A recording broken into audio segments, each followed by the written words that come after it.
Yo les amis, j'espère que vous allez tous très bien, très content de vous retrouver pour une nouvelle vidéo en ce lundi, pour un nouveau récap du week-end, et un récap du week-end qu'on lance bien sûr en France, où à la faveur de ce très joli but, signé Youssouf Yazidje, Lille s'impose 1-0 contre Dijon et grimpe en tête de la Ligue 1 devant Lyon, vainqueur de Bordeaux dans le temps additionnel grâce à cette frappe improbable de Léo Dubois 2-1, et devant le PSG battu par des Lorientais combatifs, profitant d'abord de la passivité des Parisiens pour ouvrir le score, puis d'un dernier quart d'heure fou pour renverser le match 3-2.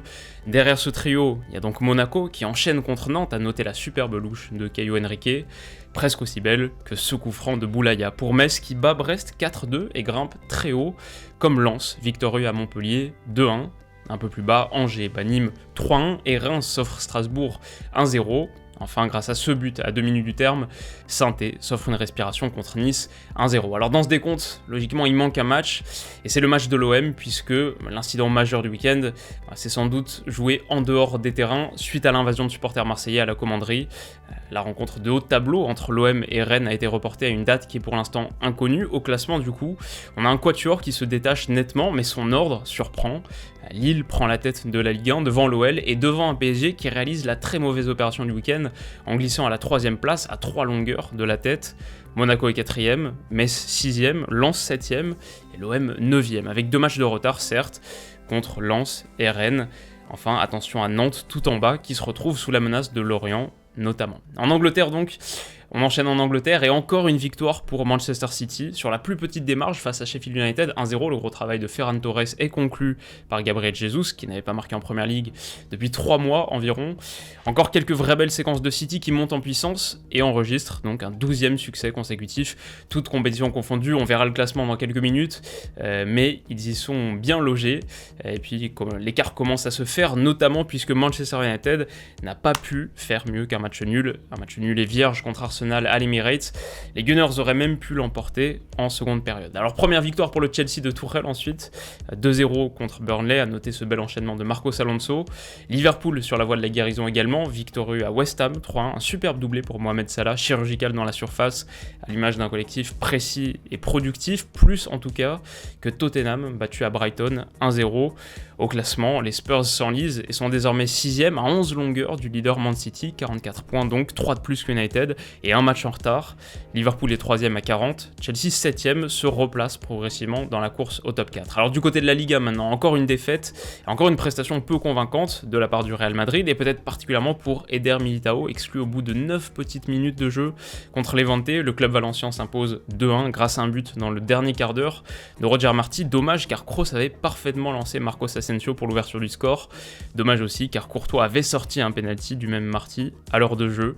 C'est donc le Barça qui en profite, vainqueur de Bilbao hier soir grâce à Messi sur coup franc d'abord, grâce à Griezmann à la conclusion d'un beau mouvement collectif ensuite, et c'est surtout l'Atlético qui en profite le plus en s'imposant à Cadix au terme d'un match prolifique, 4 buts, dont un doublé pour Luis Suarez en très grande forme, et à l'heure des comptes, c'est désormais 10 points d'avance pour les hommes de Diego Simeone, 13 s'ils remportent leur match en retard, le sacre leur tend les bras. Le Barça, sans faire de bruit, grimpe aussi à la seconde place. En Italie, ensuite, plusieurs matchs intéressants de Serie A. Zlatan voit son pénalty repoussé, mais Rebic a bien suivi. Le deuxième est tiré par Franck Kessié, et Milan s'impose 2-1 sur la pelouse de Bologne, alors que l'Inter écrase Benevento 4-0. Un Benevento puni de sa naïveté, on va dire, et d'une construction dans le premier tiers qui demande sans doute encore pas mal de travail. La Juve s'impose aussi contre la Samp 2-0, et la mauvaise opération, elle est donc pour l'Atalanta, battue à domicile par la Lazio. Encore une prestation très aboutie des Romains, à l'image de ce face-à-face bien négocié par Joaquin Correa, 3-1, donc ça fait 5 victoires consécutives, et une 6ème place pour la Lazio qui devance désormais l'Atalanta. Milan et l'Inter restent en tête d'une Serie A disputée enfin en Allemagne. Victoire des 3 gros, d'abord le Bayern qui se venge de sa défaite contre Hoffenheim en début de saison sur le score inverse, donc 4-1, but de Boateng, Müller, Lewandowski et Gnabry. Victoire aussi pour Dortmund face à Augsbourg, un penalty raté par Erling Haaland à 0-1, mais Thomas Delaney puis Jadon Sancho donnent l'avantage aux locaux, et Haaland se rattrape en toute fin de rencontre en provoquant un contre son camp. Ça fait 3-1 et ça permet à Dortmund de revenir à la hauteur de Leverkusen, battu 1-0 par le Rasenballsport Leipzig sur ce but d'Nkunku. Au classement, les hommes de Nagelsmann conservent donc la seconde place à 7 longueurs d'un Bayern qui lui a pris le large. Wolfsburg monte sur le podium derrière l'Eintracht.